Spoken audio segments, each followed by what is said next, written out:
Hey there, and welcome to the People Who Help People podcast. This is the spot for HR and people ops pros who are all about building better businesses by putting people first.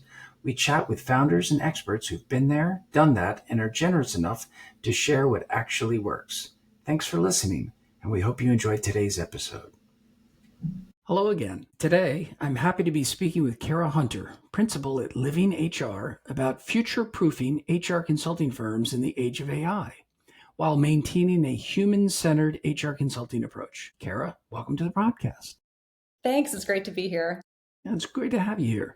So Cara, tell me a little bit about Living HR and what you do there, what the company does, what the firm does.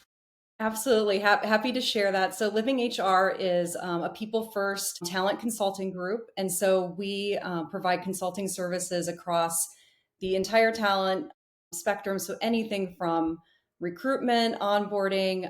We advise clients on onboarding strategies, performance strategies, compensation, and everything in between. We've been doing a lot of work with workforce planning as of late, a lot of contingent search, and a lot of actually career transition projects. So, everything that relates to people, that's where we consult. We were started in 2009 by our founder and CEO, and she is still with us. And she started the firm, great story, as an entrepreneur. It was just her, and she had a couple $1,000 and got a website designed and had a lot of support from a spouse. And she really started the company because she thought that HR consulting could be done differently, that we could put people in the center of everything that we do. So I always like to say we were thinking about culture before it was cool. And then I joined her a couple of years later as employee number 5. And it's been a really fun ride for the last 15 years. Wow, employee number 5. So you stressed people first. How do you contrast that against your competitors? If a client is trying to decide between you and somebody else, um, how do you talk about that difference? What does people first really mean? Yeah. And so, we spend some other consulting firms, they spend a lot of time with leadership and solely just with leadership. We spend a lot of time across the employee population. We leverage things like survey tools. We do a lot of focus groups. We simply just walk around, right? The workplace and talk to people. I've worn steel toed boots and hard hats more times than I can mention and walked around and talked to people about what they do and just understanding really what it feels like to work there. So, we try to emulate that employee experience as much as we can when we're kind of doing the discovery phase of our projects. So we spend a lot of time on discovery and really understanding the organization. We even dig into things like people systems, process, policies, all sorts of things to really understand what it's like to work there. So we want to talk to as many people, if not every person that works there as possible, and really almost empower those employees. They feel like that they're part of the solutions that end up impacting them. So I think that's a little bit of the difference, is just the amount of care and time we take in getting to know that organization from a frontline worker all the way up to the executive folks. That's a good distinction, and I'm enjoying the visual of you walking around in the steel-toe boots and the hard hat, really putting yourself in the environment, putting yourself in the employee's shoes, standing by their side and understanding how they're impacted and what's going on in their world. How many employees are there in Living HR right now, approximately? Yeah, between our employees and consultants, we have around 50 people right now. And what's great about leveraging our consulting arm, and we even have some kind of hourly part-time, very senior level people, kind of strategic advisors that work with us as well. It's great because we can really augment and flex as needed. And so we can bring in those specialists. I have a compensation incentive project that's about to start, sales incentive. It's very specific. And I have an amazing consultant that I'm going to bring in to help me with that project. So it really helps us scale and flex. And so being human centric, we also are concerned about our employees, right? We want them to have that great work experience. So we don't want them overextending themselves. And so we're able to kind of augment with the consultants. So it's been a really great business model for us. So we can meet the needs of the clients, but also meet the needs of our people. I noticed many firms talk about what we do for our clients, but it seems like you spend as much time on your website talking about what we do for ourselves, what we do for the members of the team. And that seemed apparent. Thank you. I'm glad that came through, because it is certainly very important for us that we walk the talk, right? And so we're trying to advise clients on how to have more human-centric workforces and workplaces. We've even participated in studies. There's so many studies out there that talk about the linkage between employee engagement and profitability. So you have happy employees, you're more profitable, right? There's all these sayings about, profits eat culture for breakfast or whatever the saying is. And our CEO says that they dine together, right? That you can have both. So you can have a great culture and you can be very successful from a business standpoint. And so we also bring that into what we do, because saying you're human centric, it sounds nice, but we also need to have data insights that back that sentiment. And so we really focus with our clients a lot on identifying what those metrics are around. Maybe it could be retention, maybe it's offer acceptance rate, it's engagement. There's lots of different metrics that when you have a positive result there, you're having positive business results. So it also helps HR leaders articulate their value, similar to how a CFO or a CTO might, using those data-driven insights. It's very important. It's something that HR, frankly, hasn't been the best at over the years. And so I always encourage my clients, I'm like, look at what the CFO is doing and how they're presenting data and insights, and asking for things and using those data insights to get those things. And so we spend a lot of time coaching our clients on metrics and kind of having a data-driven approach to how they manage the function. Okay, Cara, I'm going to steer you back to talking about living HR and not necessarily what you're doing for your clients, but what you're doing for yourselves. So what is your CFO looking at, or what are your engagement scores, or what are your metrics? These are tough questions. I know, and I didn't prep you for this. So if you don't know them off the top of your head, just speak to it in general terms. I do. I actually do. So Okay. our engagement score, so we use the employee net promoter score, which many of my consulting colleagues out there will know. That's a score that ranges anywhere from negative 100 to 100. And it's a 10-point scale. And so to be a promoter, you have to score a 9 or a 10. So it's a tough metric. I believe we were in the 80s somewhere with our last one. And we had 100% participation in our survey as well. So I loved to see that. So very high engagement from the team. But we, in order, I guess, to focus on the team, we use a OKR methodology for our goal setting. So we use objectives and key results. And everything we do is driving against those metrics. And so it's really easy for people to see how they're trending, even as an individual, right? So then they will write an L2 objective and key result that rolls up to our L1s. And so we're very, this is not our methodology. This is Google, right? We'll give Google the credit, but it's been really, really helpful. And we use measures focused on our people around utilization, right? So maybe our utilization metric is 80%, depends on the role. Mine is 60% because I'm doing other things that are business development related and things like this podcast. So I'm not 100% utilized, but we aren't going for 100% utilization. I don't want to see any of our employees utilized to that level, because that means they're not taking their time off. They're not developing, they're not growing. We really want them to be invested in themselves and their development. And so that isn't our metric. And so keeping an eye on those types of metrics, again, using those data-driven insights, really helps us to understand the health of our employee experience. So we use lots of things like that. We also give 10% of our profits back to nonprofit organizations, either through in-kind work or hard dollars. And so a lot of us get to work not only on these really exciting for-profit companies, but also nonprofits. And so I think that's a really big part of our value prop, is just giving back. Other things we offer is unlimited PTO and a work from anywhere strategy. And so that really, I think, helps, again, with employee satisfaction, and you can kind of take care of your life as you need to. And when we're working really hard and we're delivering for the clients, but there's room, right, for your life in that as well. I come to work for Living HR after what you just said, but let's move past that. So, you spoke not only like a principal of the company and employee number 5, but somebody who maybe used to be the chief operating officer. Yes. And I was wondering if you could take me a little bit through your journey into a leadership role at the company, a small inflection or sabbatical that you took, and then how you came back to Living HR more excited than ever before.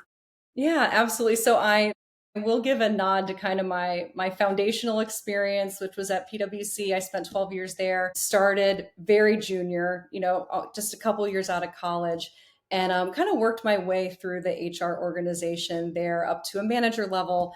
I had the opportunity just to work on so many different projects. I was in the shared services center. I was working with client facing folks in the tax line of service, got some really great foundational experience there. And I really wanted to take that into consulting because I really enjoyed, even being an internal person, we had a very consultative approach to the work. And I thought, I really want to bring everything I've learned here and share this, with others because it's best in class. I've learned all the good habits, all the good things. And I met our CEO through, this was random, through a person that I used to be his HR manager when he was in IT. He left, he started his own company. And I was sort of networking with him and saying, hey, I'm thinking about consulting. And he said, well, let me introduce you to the HR consultant we work with. It's Living HR. And so that's how I met the CEO. So it was a nice, warm introduction. And I started as a consultant. I've been in every role at Living HR. I was a senior consultant. And then, as my personal life took some twists and turns in some really amazing ways. I have 9-year-old twins. And so I was a new mom at Living HR and took some, a nice maternity leave there to take care of the twins and came back part-time and then kind of kept progressing until I reached the role of COO. And so in the COO role, it was a little less client facing, kind of more internal ops. So getting more of that internal experience. And, I had been in every consulting role there. I'd never been in the top seat in a company.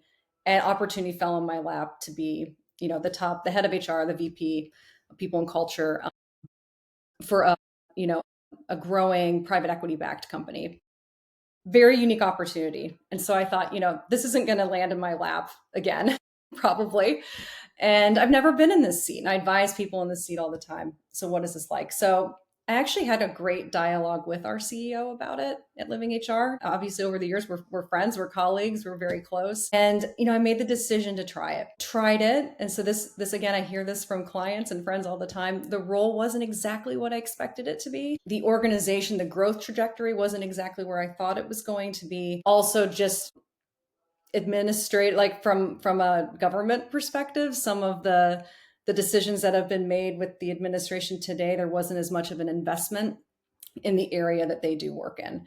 And so there were a lot of things that were kind of culminating to this. I'm like, oh, did I make a bad choice here? And if you talk to anybody, they're like, you got to stay in a role for a year, you've got to put in a couple of years, it's bad for your resume, kind of thing. But again, keeping in touch with Carrie, and I talked to her, and there was an opportunity to come back in a role of principal. So now I run like one of our client delivery teams, and I decided to come back, because I've missed consulting, I miss my clients, and I miss my colleagues. I really miss my peers. And it's been fantastic because now I'm back doing what I love to do, which is working with the clients and delivering great work and working with just really smart, amazing people. I understand the lonely at the top phrase now because I was kind of a department of one, and it's hard not to have your colleagues there. So it's been great to be back, but I think people shouldn't shy away from trying new things. I got lucky that I was able to come back, but I also answered a question that had been on my mind for a long time. And that was if I wanted to go back internal and do that work. So Got it. it was a good experience, but a pretty odd career turn for me. But I'm really, really happy to be back in consulting. So I bet it felt odd, but it also sounds like a testament to, one, the value that you provided when you were with Living HR previously, and two, the relationship that you had and the transparency with which you treated the situation. That you discussed it with a friend, your friend supported you, and your friend welcomed you back. And that friend is also your CEO and founder who knows talent when she sees it, I'm sure. That's all good. But you said you were excited because you came back into a delivery role, into that principal position. So how do you contrast that with the leadership role you had previously? As before this podcast before this episode, we talked about you love client delivery even more so than maybe being the chief operating officer at a successful firm. Yeah, I mean, I'm not gonna lie, it stung a little bit coming back, and I had to like update my email signature, and I'm like, like, is this the right move? Is this the right place for me to come back to? But I think what I realized, and this is something that I coach my clients on all the time, and we're doing a lot of work with career pathing. That's been a big thing because workforce planning and do I have the right skills, and capabilities and the right roles to be successful because things are changing very rapidly with technology and AI and all sorts of things. Do I have the right people in the right roles? So org design, career pathing has been a big thing for my clients. And I'm walking the walk now. Like career paths aren't always linear. You kind of take different avenues. And I did that a couple years ago with the kids, like, right, like kind of inching my way back into the workforce. Like it takes all sorts of different directions. And I think what's important is really to focus on what you're good at and what you're passionate about. And I am very effective as a client facing delivery person. I think it's the best fit for me. I think it's the best fit for Living HR. I think what Living HR needs in a COO might be a little bit different than my skill set. It's hard to acknowledge that, right? Like, because I am very, very high performing and I want to do well.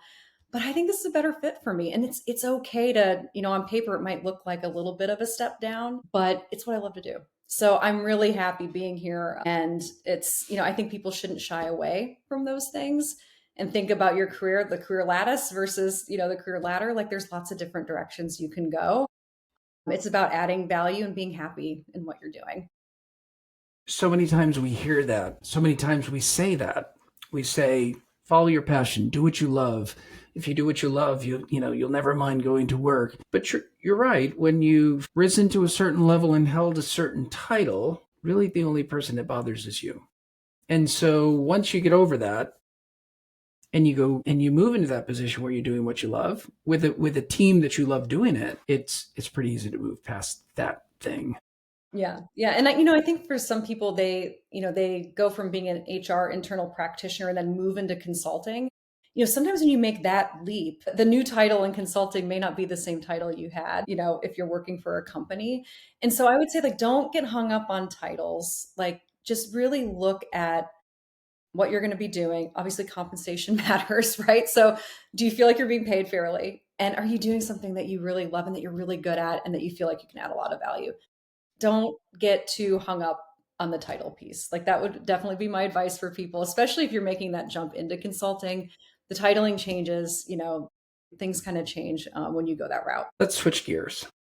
You said a moment ago, we're doing a lot of work on career pathing, making sure that folks have the right skills, especially with all that's going on with technology and AI. And the title of this podcast is Future Proofing Our Consulting Firms in the Age of AI, while maintaining a human-centered HR consulting approach. So what are you seeing? What are you seeing about how we can future-proof our organizations in this age of AI? Yeah, there's so much information out about AI and so many different technologies. Everybody's jumping on this bandwagon. I think for consulting, what's so interesting is AI can really be an accelerator, especially for those people that are in very small companies, or maybe you're just one person, right? You're just an HR consultant. It opens up a lot of information for you and speeds up a lot of things. And so when I think about like the consultant use case for AI, you can bounce ideas off of AI, right? It can help. Like I use it a lot to normalize like job descriptions. It really helps me to write them in a similar voice because if you work with a client, you have 10 people writing job descriptions, they all sound different. Just as an example, it's a great tool for something like that. It helps a lot when we're talking about career pathing, like capabilities models. It really can do, I would say, more things that are more on like the administrative kind of tactical HR ops end. It's highly effective. It's really very effective also for any of the clients that we're working with. Another thing that I'm seeing a lot of requests around is tech evaluation. So like our clients are just, they're like, how can I leverage, like there's all this new technology. How do I leverage it to get me out of the weeds? Because the expectation now is that I'm a strategic advisor. And really that's where HR wants to be. I need to be much more strategic in my actions and in what I'm focused on versus, personnel, right? Of the old time of HR. And so they're really very curious to understand it. And so as consultants, it's very important for us to understand where AI is being used, how it's being used well, and the harm that can come as well. And so I would say, like, as a consultant, like, don't be concerned that you're going to be out of a job, right? Because AI can do a lot of things that maybe a consultant might do. it's up to us to like elevate our position and elevate what we're focused on, and what we're delivering to clients. So that doesn't happen. So to me, hybrid solutions win. It's a hybrid between people and AI. So the future isn't just AI or people, it's both of us working together. So it's more AI with human judgment is very important. There's also a lot of things you shouldn't do with AI. Like, don't load your employee census into Chat GPT and ask it to analyze your pay equity or something. You're just giving up personal information into the ether. So don't do that. Make sure you're being very conscious about what information you're putting out there, especially when you're working with clients. That's their information. We work with some of the most sensitive information there is, in an organization. So you have to be really careful with where you're putting it as well. I liked how you said we need to elevate our position, and it's a hybrid offering. So for many years, HR consultants were paid on an hourly basis. And you were asked to build a solution that now we can build a lot quicker if we utilize HR tools. So how is the firm approaching that when it used to take an hour to, let's say, 3 hours to develop a set of job descriptions that now can be done in minutes? What are you doing to add value on top of when you build that hybrid solution? Are you still billing by the hour? Are you billing by the outcome? What's that journey? I think it depends on the project type. So sometimes we offer what's called fractional support. So we might work with a company that's fairly small and they don't even have an HR function. And so we'll work with them 10 hours a week or something and build out the whole function, which is like a super fun like engagement and project. Other times we engage on a project basis. So this is what you're talking about. It's really a fixed fee, fixed fee. And so they're paying us based on the outcomes and the deliverables, not necessarily the time that we put in. I love fixed fee because we can use these AI tools to really speed up some of the things that used to take us a long time. And so, what that allows us to do is we spend a lot more time now thinking about how that solution impacts the people at our clients. So, we're spending a lot more time on change management, on communications, how we roll out whatever the new, if it's a career model, like how we roll that out intentionally, how we prepare managers to talk about it. So we're able to spend a lot more time on those elements that are very human centric. And really, it makes or breaks whether people will use the strategy or use whatever we're building. That change management piece gets lost a lot. And so it really allows us to focus more on that. And so I think it's, to me, it's been like a huge lift when used properly. When used poorly, the problem can be it gets too generic and it doesn't sound or feel appropriate to the client's culture. And so you have to be really careful because you can kind of tell when something's written by AI. So I don't ask AI just to write things for me. I ask AI to make things better that I've done. And so that's just kind of my personal use case and how I'm using it. But you do have to be careful not to use it too much, but that it should be a helper, not the only thing you're using. I agree. There's several things you said there that I just want to emphasize. One is, in the past, maybe we focused more on the deliverable and less on the delivery of that solution within the client's organization. So having more time thinking about, you said how it lands, and I inferred how it's adopted, is a powerful value add on top of the solutions we're building. Excellent. So I had a question. Oh, I know. I wanted to ask, you mentioned communication a moment ago. Living HR has two things that I wanted to ask about. One, your newsletter, The Human Insider, and two, a conference coming up called Disrupt HR. And I don't know if you're participating in Disrupt HR or if you are putting Disrupt HR on. Again, if you could talk agency person to agency person or firm to firm, tell us. I guess I want to ask about the newsletter first. Why did you decide to do a newsletter? How's it targeted? Who's it, and who's helping to produce it? Because newsletters are great, but sometimes they're hard to keep going.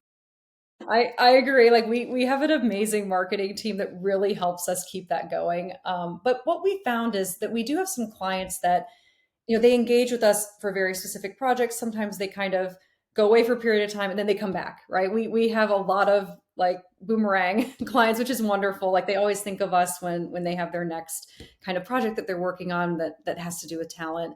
And so we were trying to find a way to really keep one, keep engaged with our current clients, our clients, we call them coffee break clients, like they're on a coffee break and they're going to come back to us. So we don't call them former clients, they're our coffee break clients. And then really to attract new people to our community.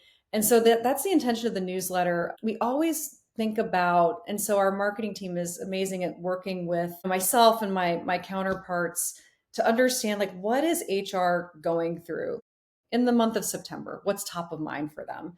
And or maybe going into October, what's top of mind? It's going to be things around budgeting and comp planning and end of year performance reviews. Like HR is very busy at the end of the year, and so trying to share like relevant information as it's needed. So we're really thoughtful about what we publish in the newsletter and kind of the timing. And so to your point of keeping it going, we kind of plan it out for the year ahead of time. And then sometimes we need to modify just based on maybe there's something, something regulatory that happens that we need to jump on right away. And so we will modify the newsletter for that. The other thing is we like to highlight a lot of the partners that we work with. So we work with a lot of the HR tech companies, a lot of benefits brokers, a lot of different people that we partner with very closely. And so we like to highlight them as well as appropriate, like for certain times a year. So if it's the time of year where you look at your HR tech stack, we try to highlight some partners there too. So it's been really, really useful and successful. And our clients, share with us pretty frequently that it's very helpful information for them. Excellent. The name of the newsletter, and if somebody wants to subscribe? Yeah, it's called The Human Insider. Okay. And if you go to livinghr.com, you can find it there. You can also find it on our LinkedIn page. Yes, and it's very quick. It's like a one click and you're subscribed, and then you'll receive that every month. And the other thing we talked about was Disrupt HR Tampa. Is that put on by livingHR, or is that just something you're participating in? It is. So we Disrupt HR is actually a nationally recognized event. And so we have the Tampa event is ours, as well as Atlanta. And so we have those licenses to put on both of those events. The Tampa event is really fun. Tampa is where we're headquartered. I think our CEO knows everyone in Tampa. I'm not sure, but we get great attendance and really, really great speakers. So the format is like a TED Talk style. So they have 5 minutes, no notes. The slides progress whether you want them to or not. And speaking from experience, because I did a session at our Disrupt Atlanta last year on workforce planning. And so it was kind of an intimidating format, but really fun. Like I'd never done anything like it. And so the speakers are always fantastic.